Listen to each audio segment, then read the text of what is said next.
Signori, buonasera e benvenuti alla 11ª puntata del Sestante News TV. Siamo in onda sui canali di Prima Free, il 116 digitale terrestre, come sapete, ogni mercoledì dalle 21:15 e poi in replica il venerdì alle 23 e la domenica alle 9.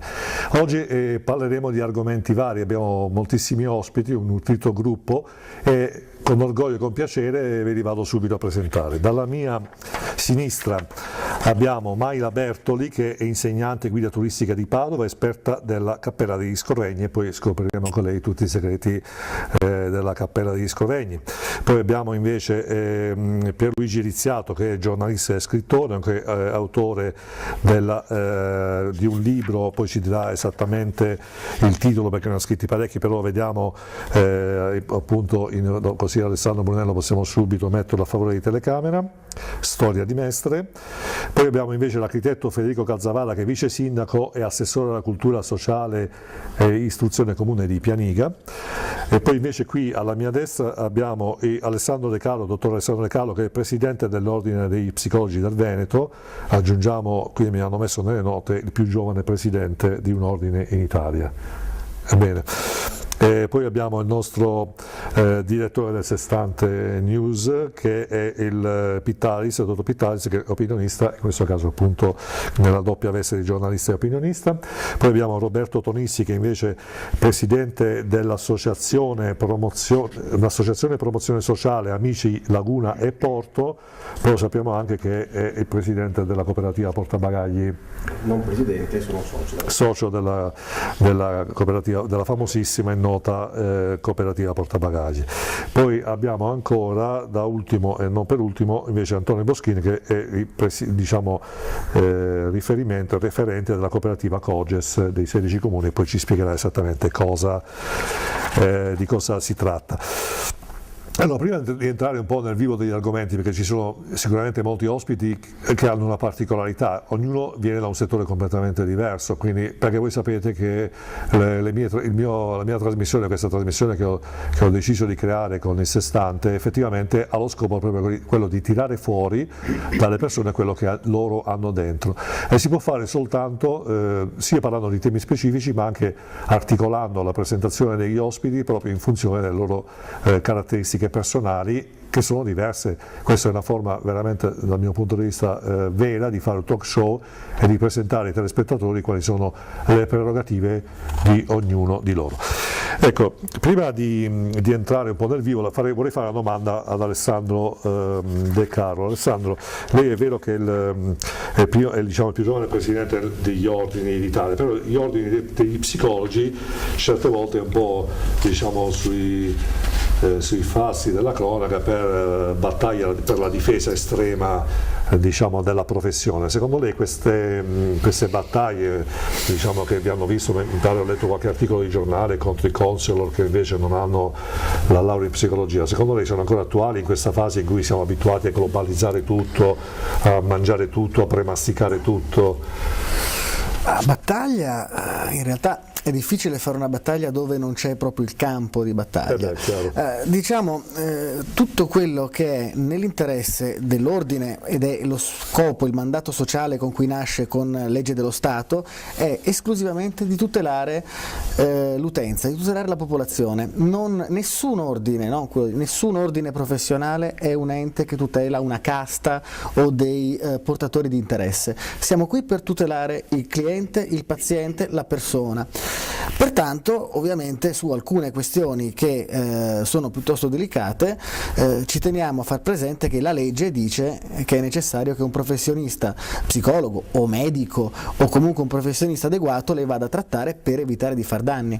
La cosa adesso è ancor meno dibattuta e dibattibile perché col DDL Lorenzin, penultimo atto della legislatura corrente e delle Camere prima che si sciogliessero, 22 dicembre, 23, una cosa del genere, siamo passati a professione sanitaria. Pertanto lo Stato ha definito la psicologia come un bisogno necessario per il cittadino nei LEA a febbraio e la professione come una professione sanitaria tout court. Quindi anche per l'abuso di professione, laddove qualcuno andasse a fare atti tipici della professione psicologica, le pene previste da Lorenzin, che modifica anche il codice penale, sono estremamente pesanti, si parla di 10 anni di reclusione. Bene a precisare questo aspetto della tutela del consumatore, dell'utente, perché certe volte magari leggendo i giornali uno può essere indotto a pensare ce l'hanno a morte coi console, così per proteggere la casta. Invece secondo me è anche giusto che io la domanda gliel'ho fatta apposta. Ma Presidente, noi siamo abituati, quando vediamo talvolta in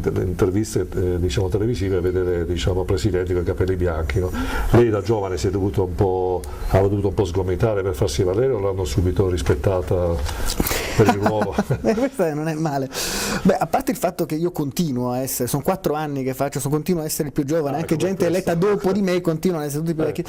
Però va bene, ma l'anagrafe non è né un merito né un demerito. Alla fine della fiera ci siamo trovati con un gruppo forte, abbiamo portato avanti delle idee che erano quelle più innovative per cercare di sviluppare una professione comunque giovane, tuttora la professione ordinistica più giovane in Italia. Adesso con Lorenzin ne verranno istituiti altri di ordini, ma noi siamo il più recente per ora, 89, e abbiamo funzionato, e quindi non l'ho mai vissuta come una questione né favorevole né sfavorevole, e poi comunque tanto passa. Ma quindi diciamo fra virgolette gli anziani non boicottano i giovani, cioè nel senso c'è la possibilità comunque di... Nel mio caso no, anche perché io non credo di aver preso voti solo dai più giovani, dai colleghi più giovani, ma anche da colleghi più avanti, quindi no, direi che anzi questo caso, che però non è più l'unico di ambiti storicamente governati da persone più avanti negli anni che si sono svecchiati, dimostra che in Italia si può fare, si può trovare uno spazio a qualsiasi età. Poi ovviamente siamo un paese tradizionalista per vocazione, quindi è un po' più difficile che in altri luoghi, ma non è impossibile, bisogna essere anche un po' positivi. Bene, quindi un esempio da seguire, anche perché poi si parla tanto di inserimento dei giovani nel mondo del lavoro, di occasioni per i giovani. Da ultima notizia di questi giorni che addirittura secondo le statistiche, quindi le statistiche sono quelle che sono, si sarebbe ridotta la percentuale di giovani inoccupati, e quindi diciamo ci sono più giovani che lavorano, quindi una bella possibilità. Roberto Tonissi, con 2 S, no? Perché poi alla fine lo specifichiamo. Allora, oggi sono uscito grazie ad averla qui con noi, perché comunque è veramente un piacere che sia venuto qui, perché lei è uno dei miei fan, perché è vero, cioè, alla fine che lei porta sempre avanti il fenomeno, diciamo, come dire, l'onda dell'associazione, però una forma di favorire l'associazione e la promozione sociale non legata a butto i 2 euro, faccio il numeretto là sul telefonino, mi sono messo a posto la coscienza e ho risolto i miei problemi, sono a posto per un anno, ho dato i 2 euro per i terremotati, ho dato i 2 euro per Teleton. Invece lei, so che ci vuole raccontare, infatti questa è la domanda, so che è molto attivo nell'ambito della promozione sociale, so di sue iniziative fatte che hanno avuto un risvolto anche nazionale, ci vuole un po'... Sì, intanto sono io che ringrazio lei per l'opportunità.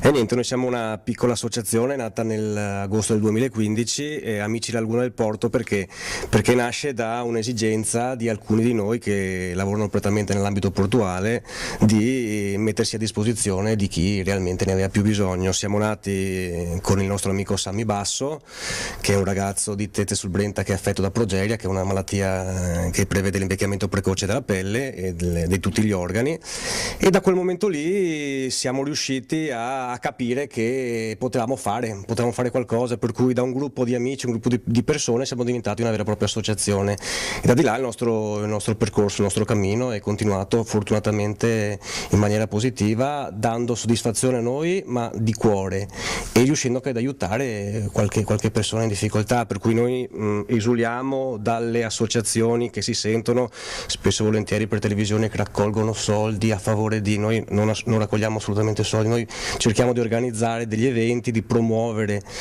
delle situazioni ed eventualmente di creare opportunità. Per esempio mi viene in mente il viaggio che ha fatto l'anno scorso Manuel Giugia, che è un ragazzo di Mestre affetto da distrofia muscolare dei cingoli, che aveva un sogno, da piccolo gli avevano diagnosticato questa malattia, gli avevano detto che non sarebbe arrivato ai 30 anni se non in sedia a rotelle, e il suo sogno era quello di andare a Capo Nord in solitaria, e noi insomma nel nostro piccolo siamo riusciti a esaudire questo suo sogno portandolo in autonomia a Capo Nord, per cui insomma sono tante piccole situazioni che ci fanno stare bene. Bene, poi magari dopo le chiederò al 2018 cosa avete intenzione di fare. Poi allora abbiamo qui alla mia sinistra la Maila Bertoli. Allora Maila, lei ha fatto una cosa bellissima, mi passi il termine, ha gettato la spugna sotto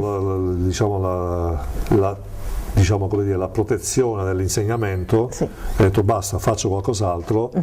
No, le faccio questa domanda perché poi certe volte quando faccio i colloqui le persone la prima cosa che mi chiedono è quanto si guadagna, ma che tipo di contratto me lo fai a tempo indeterminato. Invece portiamo avanti le testimonianze di persone come la Maila Bertoli, che invece hanno lasciato mi passi il termine, posto fisso, per invece andare ad affrontare qualcosa di più gratificante, che invece le ha dato grandi soddisfazioni professionali. Sì, infatti io nasco come insegnante, ho insegnato per 17 anni nella scuola pubblica, con una doppia abilitazione di tedesco e di inglese per le medie e per le superiori, quindi scuola secondaria.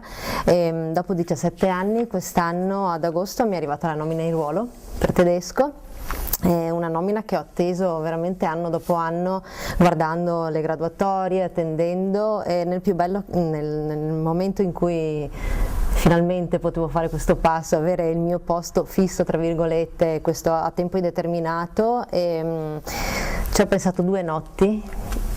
E poi ho rinunciato, ho mandato la mia mail, ho detto vi ringrazio ma rinuncio alla nomina, perché nel frattempo... Scusi, lo vuole ripetere alla telecamera perché magari qualcuno non ci crede.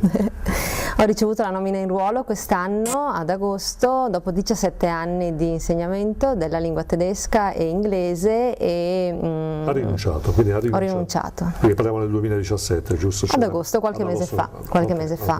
Ma per fare cosa? Cioè, nel senso, uno magari rinuncia a qualcosa perché comunque aveva sentito dentro di sé nascere un talento. Nel frattempo io rispetto a 17 anni fa, come un po' tutti quanti, sono cambiata. Dal punto di vista lavorativo ho fatto un'evoluzione, perché 5 anni fa ho preso l'abilitazione per lo svolgimento dell'attività di guida turistica, quindi attualmente sono ancora guida turistica della città di Padova e della provincia e tutte le ville venete. Poi con la normativa degli ultimi anni si è allargata a tutto il territorio nazionale, attività che mi piace tantissimo, perché mi porta a conoscere molte persone. Quindi lei potrebbe fare anche la guida turistica di Venezia in teoria. Potrei farlo, non l'ho ancora fatto perché nella mia città io ci vivo, ci cammino, conosco ogni angolo o comunque gran parte, so quello che succede e io trasmetto quello che sento. Però devo dire una cosa, a me piace girare sia per lavoro che per lavoro lo faccio, per il mio tempo libero, però considero Padova, mi passi il termine, la più triste delle città del Veneto. Dal punto di vista proprio culturale, vedi questi monumenti, non ci sono mai iniziative, per esempio penso Vicenza, Verona, Venezia, ovviamente super dinamiche, super attive, Padova sempre un po' smorta. Dipende dal filtro con cui si guarda la città. Considerando, scusi, tutti anche le bellezze architettoniche, perché insomma la Pera di Scovegni, la Piazza delle Erbe, quindi insomma le 2 chiese di Sant'Antonio, quindi insomma dal punto di vista architettonico delle belle cose, però credo che non venga enfatizzato molto, però mi smentisca se... La smentisco subito, perché le posso dire che è il primo anno dopo tutti questi anni che io ho lavorato anche le vacanze vacanze di Natale, Capodanno, finito alle 8 di sera e la mattina dopo era ancora al lavoro, perché ho avuto, per quanto mi riguarda, un boom di richieste per la città e la gente andava a casa che era felice proprio di aver visitato, anche se era Capodanno, se era, perciò le dico, io vedo un crescere del turismo a Padova e, come le stavo dicendo, dipende sempre dal filtro con cui si guarda e quello che si vuole trasmettere dalla città, che poi è un po' il mio principio, non tanto date, non tanto dei nomi che quando vai a casa non ti ricordi più,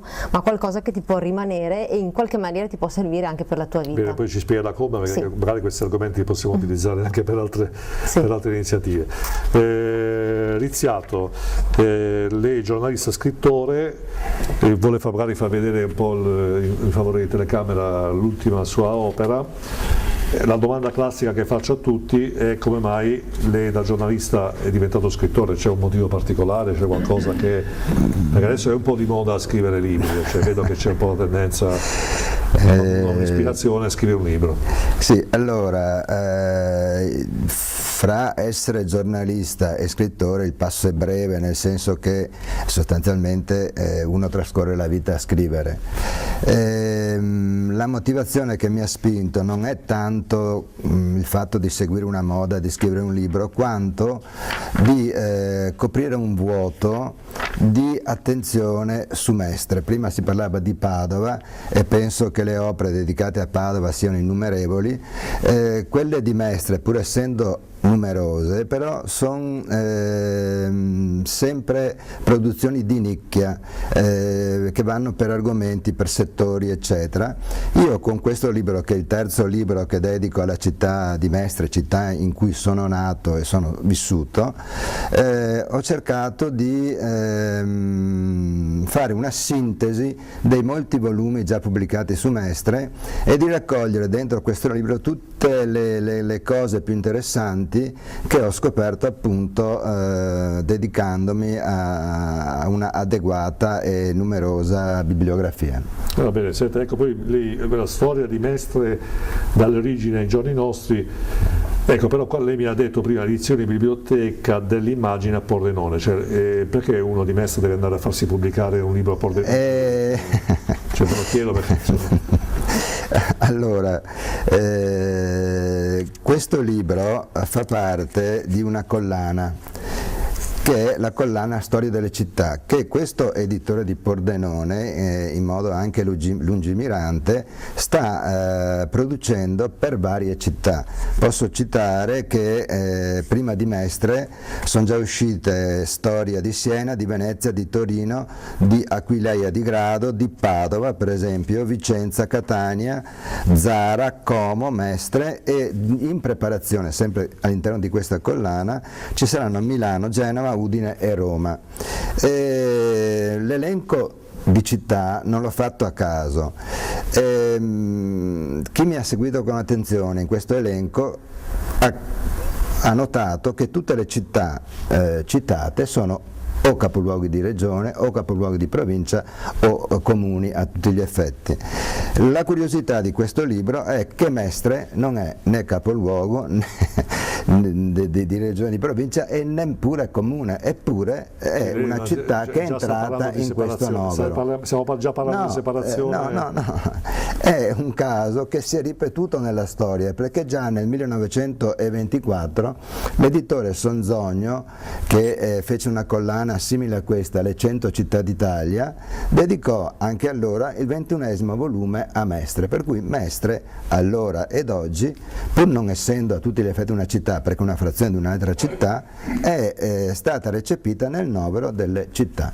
Se non sbaglio Vitalis nel 91, nel 21 era comune? No, Mestre, era ancora. Mestre è stata sempre comune, è stata unificata a Venezia durante il fascismo dal Conte Volpi, lo stesso creatore della nostra del cinema, infatti la Coppa Volpi è dedicata a lui, perché Venezia ha bisogno comunque di un sostegno che arrivava però dal porto, arrivava dalle fabbriche di Porto Marghera, che Venezia come laguna non poteva avere, solamente per una questione, e senza, tra parentesi, mentre qui si parla di referendum di separazione tra le due città in modo di creare due comuni all'interno di una città metropolitana, lì non c'è stato nessun referendum, è stato un no ordine dall'alto, un diktat, per cui Mestre è stata accorpata. Però parliamo anche di una città che, mentre Venezia si spopola e sta scendendo sotto i 50.000 abitanti, Mestre sta diventando una città che invece aumenta la sua popolazione, supera i 220.000 abitanti e a livello europeo è tra le prime 10 città non comuni, quindi frazioni, per numero di abitanti, e di conseguenza per certi versi ha una sua importanza, ha una sua storicità e ha anche una sua dignità. Non per nulla Mestre, se vogliamo vedere anche da un punto di vista del bacino dei voti, è Mestre che conta, è la terraferma, non Laguna. È iniziato, quindi lei si può dire che con questa iniziativa già ha posto le mani avanti sulla separazione, quindi già c'è Mestre, già vogliamo prevedere il futuro.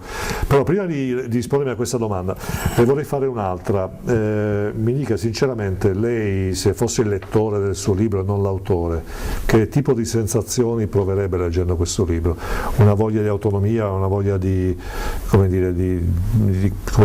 valore, riconoscimento di valore di Mestre? Ma allora, se io non fossi l'autore ma un lettore, però adesso qui tendo a, mi sfugge un elogio all'autore sostanzialmente. Vabbè, perché questo libro, autorizzato, se perché no, questo io. Questo libro in effetti è ricco di tante cose curiose, di piccole scoperte, di fatti inediti che si scoprono su questa città e a maggior ragione queste cose si scoprono proprio partendo dalle origini della città, che uno viene a conoscere in maniera abbastanza precisa nelle varie idee che ci possono essere sulle origini di questa città, fino ai nostri giorni. E quando dico i nostri giorni dico che il libro, uscito praticamente il 29 settembre 2017, è stato aggiornato agli eventi del settembre 2017, per cui è un libro estremamente aggiornato sulla storia mestrina, e il lettore chiaramente, che ha modo di usufruirne, si fa un'idea molto precisa di quello che è stata e di quello che è ancora oggi Mestre sostanzialmente. Ecco, magari la invito, se le fa piacere, a prendere vedere qualche pagina, poi leggiamo assieme magari magari ecco, prima adesso, per esempio, no, lo facciamo adesso, magari se lei adesso la lascio con gli altri ospiti, se nel frattempo poi magari dopo leggiamo assieme qualche testo, così vediamo un po' di, non so, quello più significativo, così vediamo di riuscire a coinvolgerci in quello che diceva lei prima. Bene, allora, architetto Federico Calzavara, abbiamo detto vice sindaco, assessore alla cultura sociale e istruzione comune di Pianiga. Ci vuole un po' parlare in questo piano della zona ex ULS, leggo, ex ULS 13, ora 3, nel 2016 ha riunito 16 comuni in un progetto lavorativo, cioè ci vuole un po' dire, perché poi abbiamo anche Antonio Moschin che, diciamo, ha un riferimento legato a questo progetto, giusto? Sì, un compito delle amministrazioni comunali, in primis anche degli assessori ai servizi sociali, è quello di cercare di fare assistenza e non assistenzialismo, e quindi questo progetto è nato su impulso di un finanziamento regionale per dare la possibilità alle persone in difficoltà economica con determinati requisiti, quindi sprovviste di lavoro, sprovviste di ammortizzatori sociali e aventi più di 35 anni di età. Quindi era un progetto mirato non alla fascia giovane ma alla fascia già adulta, che in questo momento è anche, ha ancora più difficoltà ed è più svantaggiata nel inserirsi lavorativamente,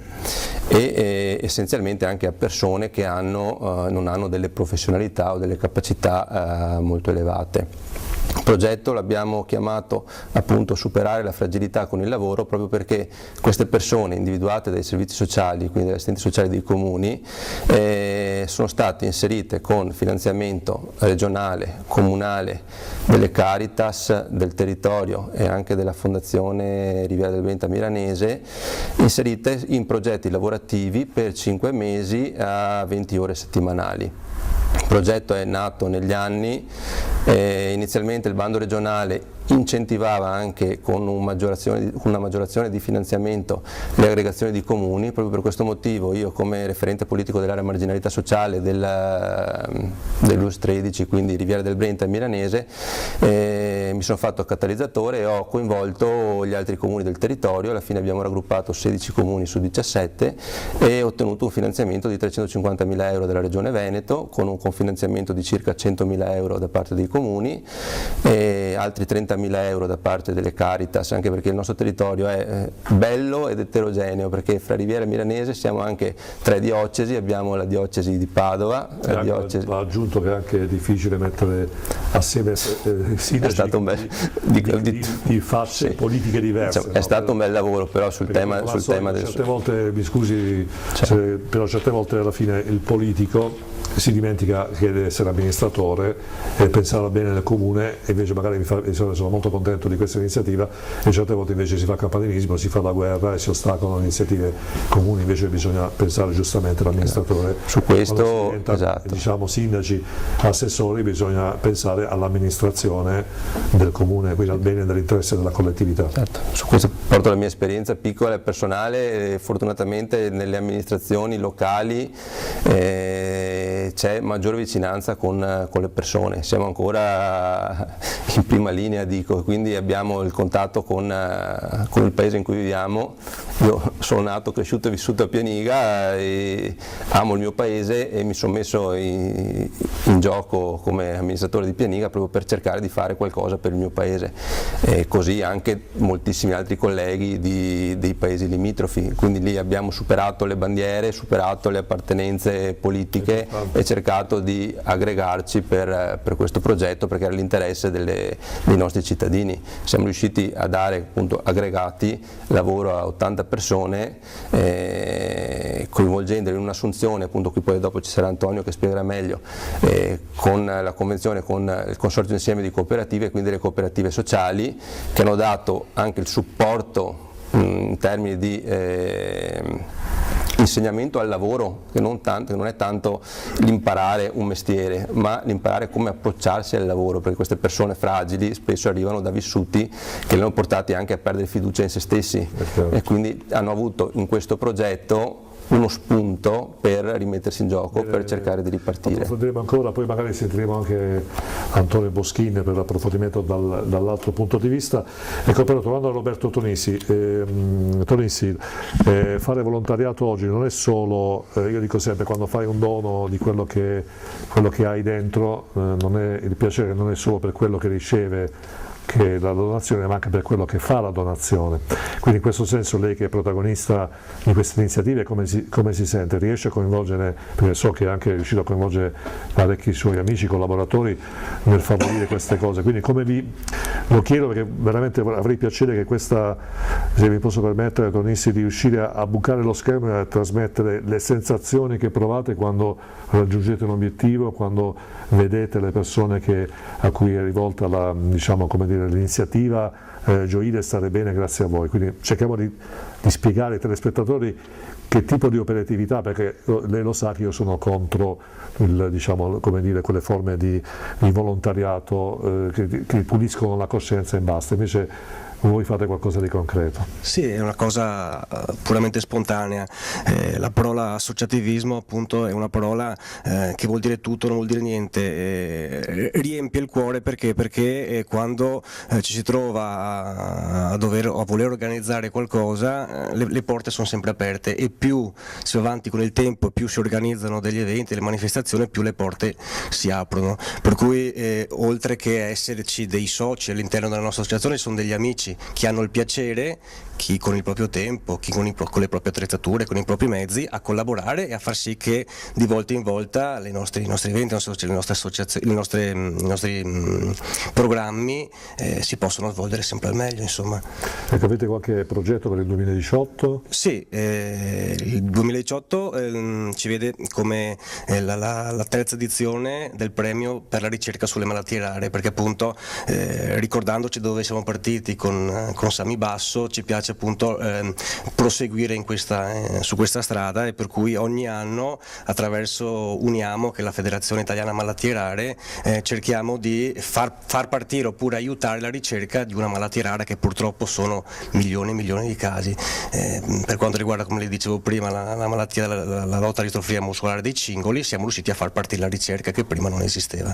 E poi ad 10 aprile 2018 abbiamo un evento importante che si chiama Play Day, che sarà un evento che vedrà l'integrazione tra il mondo dei normodotati e il mondo della disabilità a livello sportivo, a livello proprio culturale nelle scuole. Bene. E quindi sottolineiamo una cosa interessante, che diciamo, con l'associazione che appunto si chiama Associazione Promozione Sociale Amici Laguna e Porto, non ci si lava la coscienza dando dei soldi, ho fatto il mio dovere, diciamo, no, si partecipa in forma attiva, cioè si dedica del tempo, si dedica dell'attività per favorire queste cose, quindi è importante, quindi possiamo lanciare un appello se vuole anche magari a qualcuno che ha piacere di associarsi. Assolutamente, le porte sono aperte per tutti quanti, da fare c'è sono tante cose da fare, per cui l'aiuto è sempre ben visto, e chiunque abbia il piacere di avvicinarsi a noi, di avere delle informazioni oppure collaborare fattivamente, è benvenuto assolutamente. Bene, questo è importante.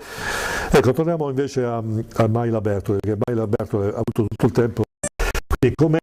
Come si fa a trasferire delle emozioni ai turisti su una cosa magari che è appartenuta a un periodo precedente, distratti anche i turisti distratti da Facebook, magari sarà capitato qualche turista che mentre magari lei spiega si guarda Facebook e si guarda... Sì.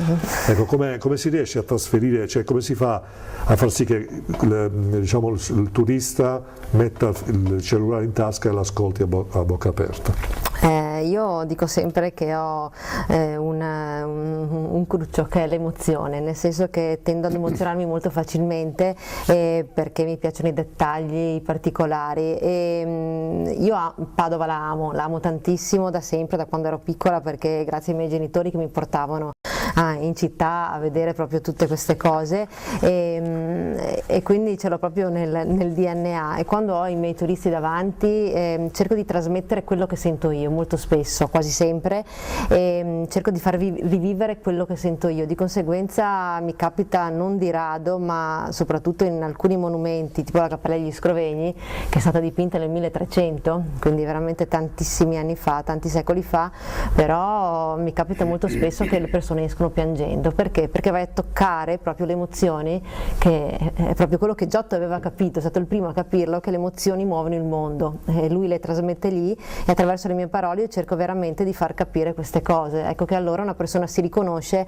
in un bacio alla Porta Aurea di Gioacchino e Anna dipinto nel 1300, ma si riconoscono in un sogno che si sta per avverare. Un'altra madre che piange di fronte alla morte del figlio, la disperazione più alta che ci può essere dentro nell'immagine, nella scena della crocifissione c'è un angelo, un dettaglio, le faccio questo esempio, c'è un angelo che si sta strappando le vesti dalla disperazione, che per me è il punto massimo che Giotto raggiunge lì dentro, e capita spesso che le persone scoppiano a piangere lì, perché io dico sempre, tu puoi entrare nella Cappella degli Scrovegni tantissime volte nella tua vita, ma ogni volta tu entri con la tua croce, che può essere una cosa bella che ti sta capitando in questo momento, o una preoccupazione anche, e Giotto ti dà la risposta. E fatalità, il dettaglio che colpisce quella persona è diverso da quello che colpisce un'altra persona, perché ognuno entra con la sua esperienza fino a quel momento e trova la risposta, perché si riconosce o nella disperazione o nella gioia più alta, e molto spesso esce con la risposta. Sì, bene, quindi diciamo il suo ruolo è proprio quello di valorizzare queste emozioni, alla fine. Sì. Date ne dico gran poche, a meno che non siano, ecco, gioco con i bambini con le date, quelle, ad esempio l'università fondata nel 1222, allora poi in base insomma all'età dei bambini che ho gioco su queste cose, però in genere difficilmente dico nomi e date, perché quando vai a casa non ti ricordi, a meno che non sia una persona un artista da ricordare, però trasmetto proprio qualcosa che ti possa essere d'aiuto in qualche maniera. Emozioni. Bene, interessante.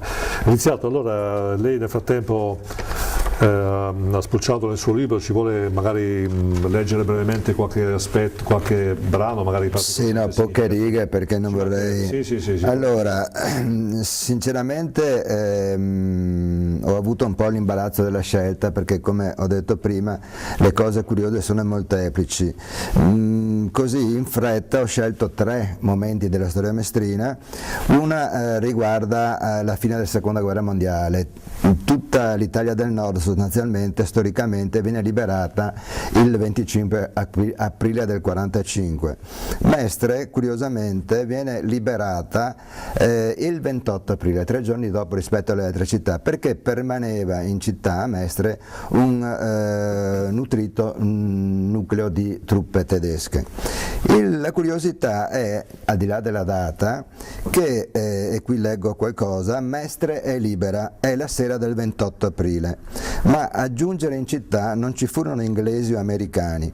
La mattina del 29 aprile entrarono a Mestre, precedute da reparti della divisione italiana a Cremona, le truppe del corpo di fanteria dell'esercito neozelandese, composto da volontari di etnia maori di lontana origine polinesiana, che assunsero il comando dell'intero territorio mestrino.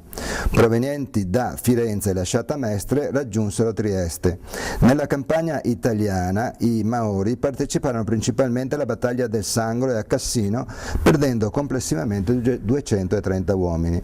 Quindi c'è questa curiosità di questi volontari Maori che parteciparono alla seconda guerra mondiale con le truppe alleate e furono coloro che vennero praticamente a liberare materialmente Mestre. Un'altra cosa... Allora, prima di leggere la seconda, si tenga pronto per la seconda, sentiamo, e così lasciamo un po' curiosi i nostri telespettatori, sentiamo allora Antonio Boschin, la sua esperienza dall'altro punto di vista rispetto a quello che ha detto il vice sindaco Calzavara. Beh, dall'altro punto di vista non può essere troppo altro, cioè stiamo nella stessa carreggiata.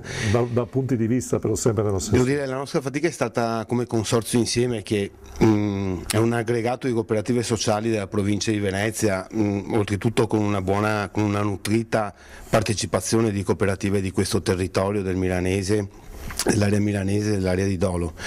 E fin dall'inizio, perseguendo comunque tematiche connesse all'inserimento lavorativo, abbiamo sempre sostenuto tale iniziativa, o meglio, siamo perfettamente coscienti che i comuni, perlomeno questa è la nostra posizione, sono l'ultimo nodo di una rete. Se voglio essere incluso o non incluso, il mandato in qualche modo viene lasciato al comune, viene lasciato all'ufficio del servizio sociale, è in carico loro il compito di intercettare o di dare determinate risposte.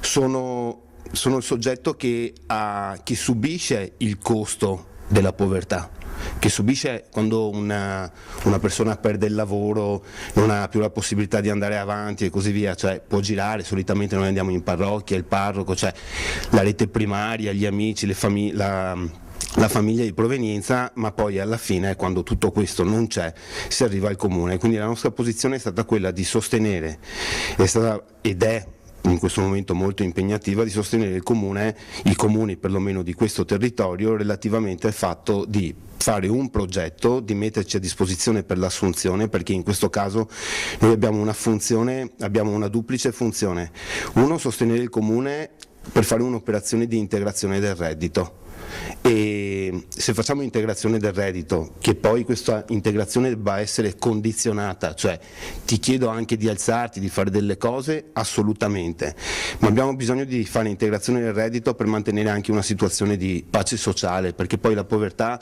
porta aggressività, porta estremo disagio e così via. Cioè, è di 3 anni fa un episodio nel territorio di Mira di persone che sono morte di stenti. Perché a proposito di questo, Calzavara, quindi perché noi siamo abituati al benessere, i mass media ci vogliono far vedere quello che vogliono, pubblicità, tutto bello, tutto sfarzoso, però la povertà non esiste solo al sud dove il reddito pro capite è basso, esiste anche da noi dietro l'angolo, quindi. Sì, esiste sì. nelle grandi città, anche qui al nord, si vive in maniera più drammatica. Nei comuni di medie e piccole dimensioni è più controllata, proprio perché c'è comunque una rete anche di tipo sociale e relazionale differente, una maggior facilità di anche rapporti fra i servizi sociali comunali e le associazioni del territorio e le parrocchie, come aveva nominato Antonio, e la cooperazione sociale che comunque opera in maniera attiva su questo. Perché in effetti mi rilascio a quello che dice, perché poi effettivamente, specialmente la crisi, ha sfalcidiato sia i lavoratori ma anche gli imprenditori, perché poi anche gli imprenditori si sono suicidati, è un fenomeno questo che comunque non si sa per quale motivo, ma poi i mass media tendono a non parlarne per pax socialis, però secondo me bisogna porre in evidenza questo aspetto. Ci sono lavoratori che per la dignità di non riuscire a trovare, la dignità, l'orgoglio di non riuscire a trovare lavoro, fanno le scelte drastiche, gli imprenditori che non riescono a mantenere fede ai propri impegni, che mollano. Quindi avere le istituzioni vicine per questo tipo di aspetto sicuramente. Cioè, se posso fare un appello è quello di, prima di arrivare a gesti estremi, cioè, i comuni ci sono, i servizi sociali ci sono, non bisogna vergognarsi di essere in difficoltà, perché la difficoltà può essere oggi mia, domani tua, e non sempre dipendere da quello che fai o che non fai.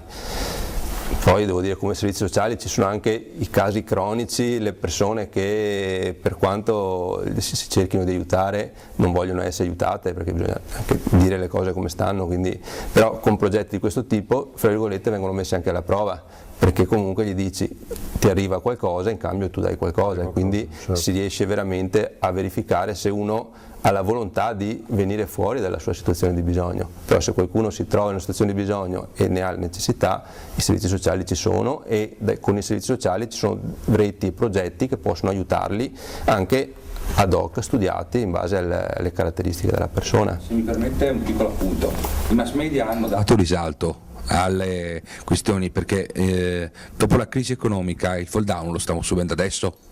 Logicamente ci sono stati imprenditori che hanno fatto quella scelta estrema, ma anche moltissimi operai che erano rimasti senza lavoro. Adesso ci troviamo in una situazione che per certi versi è catastrofica, nel senso che gli imprenditori che si stanno un po' riprendendo cercano il 25enne, chissà come mai, con 10 anni di esperienza. Poi uno mi spiega, quando a 15 anni uno deve aver fatto, non so, o l'operaio o l'ingegnere, perché a 15 anni evidentemente bisogna essere ingegneri, ma si stanno trovando con una classe di persone tra i 40 e i 50 anni di ottime qualità e con capacità superiori, che gli imprenditori non prendono neanche in considerazione, perché vogliono il soggetto che viene pagato poco, se non sottopagato, pagato con i voucher, e alla fine dei voucher li abbiamo visti, dovevano essere fatti per l'agricoltura, l'hotelleria, poi li hanno utilizzati chiunque, ognuno viene pagato con i voucher, quindi sottopagato. Se adesso arriva un professionista di 45 anni, sei già fuori dai giochi perché sei troppo vecchio, se non sei vecchio costi troppo. Però ti do anche dei risultati che un ventenne non può darti. Il risultato è che adesso noi abbiamo una fascia d'età che va dai 40 ai 50 che gli imprenditori sfruttano come fossero degli schiavi, che devono arrangiarsi o inventarsi i lavori, e questo è l'effetto di quello che purtroppo è stata da noi la crisi. Molti imprenditori non hanno retto, anche perché non hanno neanche voluto, tra virgolette, reggere, perché abbiamo qui il presidente dell'ordine degli psicologi e sono stati loro i primi in Veneto a mettersi in gioco per dare una mano alle aziende, proprio perché si evitassero casi del genere. Dovevano essere quelli che hanno fatto di psicologia antenna con le imprese per cercare di evitare proprio che il lavoratore disoccupato o l'imprenditore che si trovava in crisi compisse il gesto definitivo. Dopodiché però si stanno dimenticando di tutti quelli che adesso sono qualitativamente e quantitativamente superiori alla media, che però vengono esclusi. Questo non è vero che i media non l'hanno detto. Adesso lo approfondiremo, è un argomento molto interessante, perché poi chiederemo a De Carlo, al presidente dell'ordine degli psicologi, come l'ordine può interagire con con le imprese, cioè, poi magari approfondiremo questo aspetto. Ecco, però prima vorrei, se adesso la mia valletta, usiamo questo termine, Stefania mi consegna questo pregevole, vorrei consegnare a Roberto Tonissi, se vuoi magari venire qua. Ecco, il Sestante News diciamo, crede a questa cosa, che non bisogna pensare soltanto ai do 2 euro, l'ho detto anche prima 3 volte forse, do i 2 euro a Teleton, mi sono lavato la coscienza, domani faccio quello che voglio. Bisogna fare qualcosa, mettersi in gioco rispetto a qualcosa che riguarda la propria professione, i propri mezzi e le proprie possibilità. Ecco, allora il Sestante News ha deciso oggi di svolgere questo tipo di iniziativa. Tutte le persone che verranno qui avranno, diciamo, la voglia di rappresentare le proprie iniziative nel campo sociale, avranno gratis per tutto il 2018 un banner sulle pagine del Sestante che riguarda l'associazionismo. Abbiamo creato con i ragazzi di Exo 01 la grafica di questo banner, che diciamo che sarà in virtuale, perché ovviamente il Sestante News è virtuale, però fisicamente io adesso lo consegno al presidente Laguna e Porto, Associazione Laguna e Porto di Venezia, lo consegno ufficialmente e ovviamente con la certezza che verrà pubblicato da domani direttamente e per tutto l'anno. Una maniera concreta, l'ho pensata proprio per favorire realmente l'associazionismo, quindi lo consegno ufficialmente. Io ti ringrazio. Magari diamo il microfono, scusa Pitalis. Ti ringrazio perché questa qua sicuramente è una grande opportunità e anche per far capire e far vedere anche a chi non ci conosce quello che di buono riusciamo a fare. E colgo anche l'occasione e approfitto per chiederti se come Sestante News volete far parte della nostra associazione, volete far parte come socio, per cui è un valore aggiunto per quanto riguarda la promozione e tutto quello che facciamo. Insomma. Volentieri, volentieri. Comunque ripeto, questa è una cosa che, tieni pure il microfono, è una cosa che è comunque utile, questo l'invito anche a quelli che magari possono fare dell'associazione, che non vuol dire associazione, fare volontariato non vuol dire che mi devo prendere uno stipendio intero e lasciarlo, come è quell'associazione di Tonissi, e invece fare qualcosa, dedicare del tempo, uno spazio per se stessi, quello che si riesce a fare, ma dare qualcosa di concreto, perché questo, ripeto, fare associazione oggi è un piacere per chi riceve la donazione, ma anche un piacere per chi la fa, quindi fare volontariato fa stare anche, ritengo che possa aiutare a far stare bene, quindi grazie ancora. Bene, allora proseguiamo con Alessandro De Carlo. Quindi Alessandro, si parlava quindi del discorso, Pitalis giustamente ha parlato di questa situazione in cui comunque gli imprenditori sottoposti a stress, l'orgoglio del io faccio l'imprenditore, sono perfetto, invece la crisi ha dimostrato l'imperfezione della macchina imprenditore. Quindi voi come associazione so che siete vicini alle imprese per fare da supporto, che tipo di iniziative state facendo? Allora, la categoria si è mobilitata subito durante l'inizio della crisi, diciamo l'inizio in Italia, che non è il 2008 ma più verso il 2010-11, coda ovviamente a livello mondiale, diciamo. Ci furono una serie di iniziative, la prima, quella a cui l'ordine, quindi proprio la rappresentanza ufficiale, la rappresentanza legale di categoria confluì, fu una iniziativa della CISL che mirava appunto a lavorare su lavoratori e imprenditori. Nel frattempo erano sorte 3 altre realtà, adesso perdura quella della regione, che il progetto inoltre la gestiscono Atiene, l'ASL Vicentina gestisce questo progetto, c'è una collega molto valida, la regione continua a finanziarlo. Diciamo che gli psicologi, tra i vari progetti che ora poi sono confluiti, avranno parlato con migliaia di persone, tra imprenditori e lavoratori. Il fenomeno del suicidio è stato estremamente vasto. Ma perché poi non se ne è mai parlato con maniera massiccia? Sì, no, nel senso, ma ancora adesso l'altro giorno c'era un articolo sul giornale, te l'ha detto così, un imprenditore si è suicidato, vabbè, tanto domani la vita va avanti, cioè, nel senso, perché non... Ma meno male, allora, no, meno male, nel senso che noi, ecco, una cosa che ha fatto direttamente l'ordine è stato organizzare 3 incontri con l'ordine dei giornalisti, perché non c'è niente di più delicato che la comunicazione di notizie inerenti al suicidio, perché non c'è niente che stimoli il suicidio più delle notizie che parlano di suicidi, quindi bisogna parlarne non bisogna non parlarne, ma se ne è ampiamente parlato, non credo che nessuno non abbia saputo che si sono suicidati degli imprenditori in questi anni, specialmente nel nord-est, però è qualcosa che va trattato con estrema delicatezza ed è quell'ambito, diciamo, di clinica più spinta, più legata alle questioni dure, difficili dell'esperienza umana che gli psicologi affrontano nell'ambito organizzativo aziendale. Generalmente noi quando andiamo in azienda siamo più legati ad aspetti di potenziamento, di efficientamento delle aziende, di benessere organizzativo, di sviluppo, di crescita. Più raramente ci troviamo occupati con la clinica in questo tipo, e però il fatto dei suicidi ci ha messo di fronte anche come categoria. Poi lì è legato al lavoro ma all'identità, è difficilissimo quando un imprenditore ha come cardine della propria identità l'essere un imprenditore piuttosto che qualsiasi altra cosa. Tutti noi qua conosciamo degli imprenditori anche nel nord-est. Cosa sei te? Chi sei te? Sono un imprenditore. Poi finisce l'impresa, chi sei? Nessuno, niente, basta. La vita non esiste più, non c'è un'identità, non c'è un'identità multisfaccettata, imprenditore, padre di famiglia o madre di famiglia, giocatore appassionato di briscola piuttosto che pescatore sportivo, filantropo, no, solo imprenditore.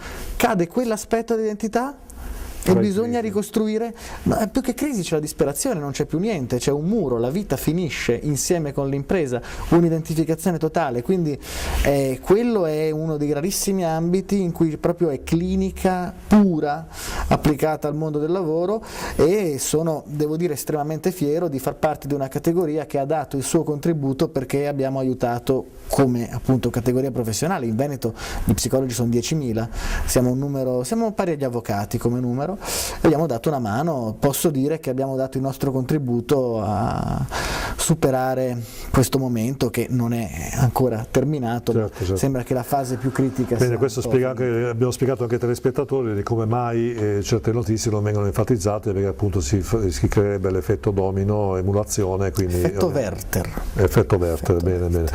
Quindi adesso Riziato, vogliamo leggere un altro pezzo, diciamo, del suo libro, così sempre qualche riga presa qui e là. Sì. Non molti sanno che la persona che è stata definita il von Braun italiano, Luigi Broglio, scienziato, nacque a Mestre il 6 novembre 1911.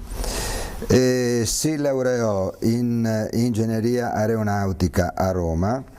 Grazie al suo operato l'Italia fu il terzo Stato al mondo dopo Unione Sovietica e Stati Uniti a mandare in orbita un satellite.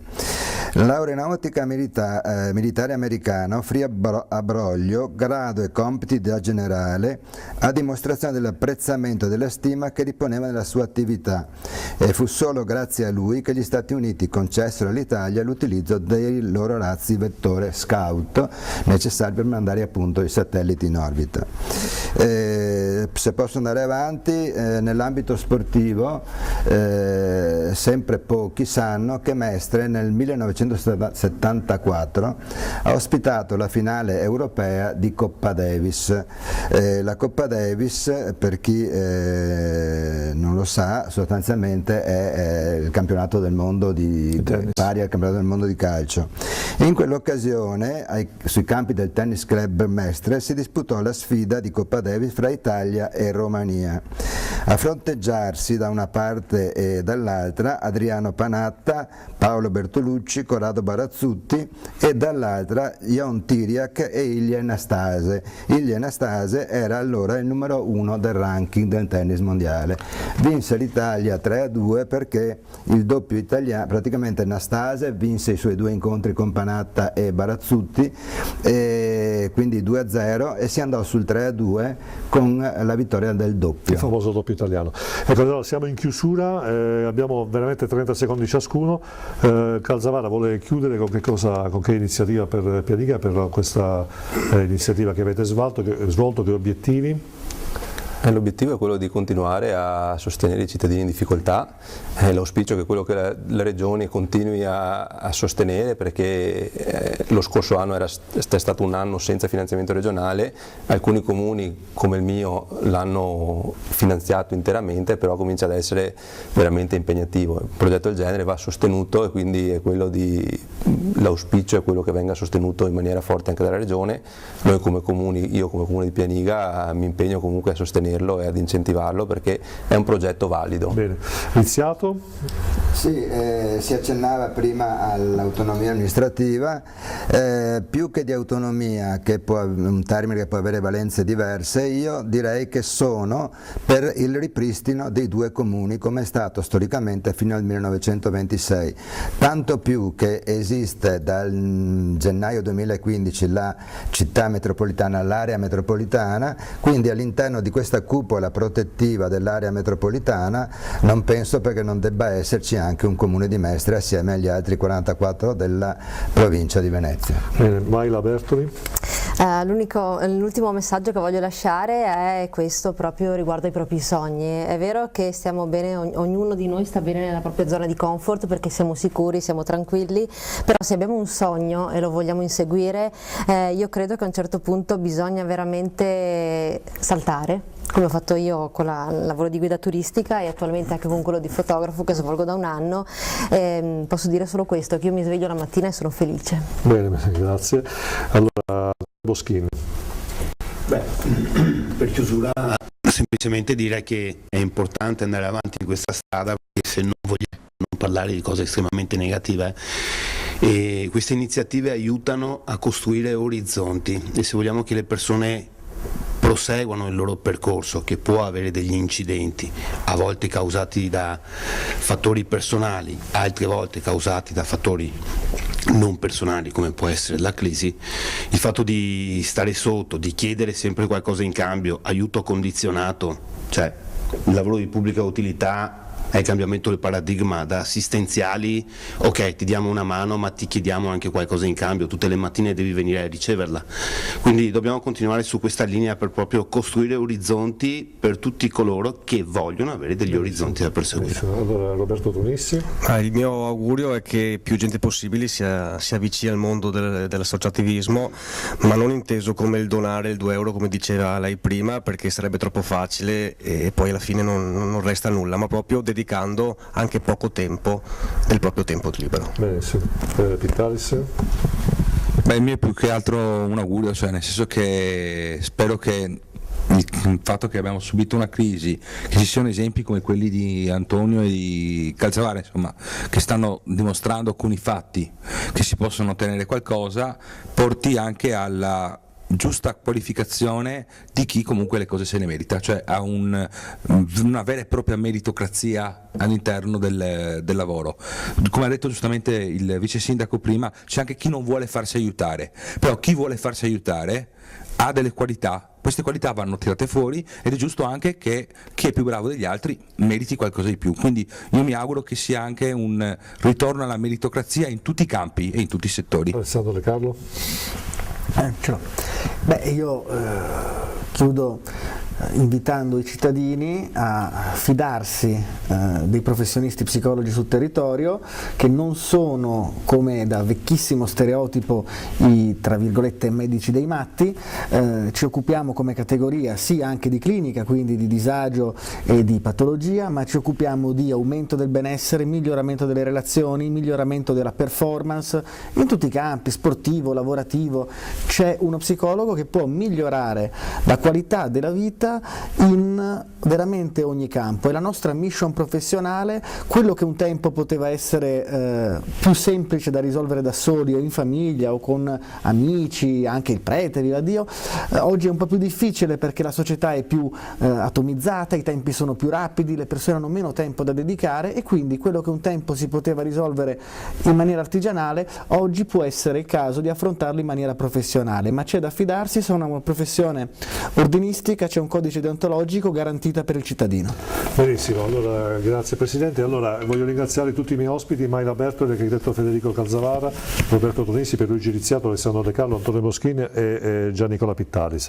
Abbiamo dimostrato oggi che grazie al contributo di situazioni diverse da Mayra, dal vice sindaco di Calzavara e anche da Moschin, così come passando tramite il Presidente dei Psicologi e anche dalla cooperativa Amici della Laguna del Porto, che si può fare qualcosa di utile passando dalla voglia di cambiamento di Mayra Bertoli alla voglia obbligatoria di coinvolgersi in progetti in cui ci si può veramente impegnare per cambiare le cose.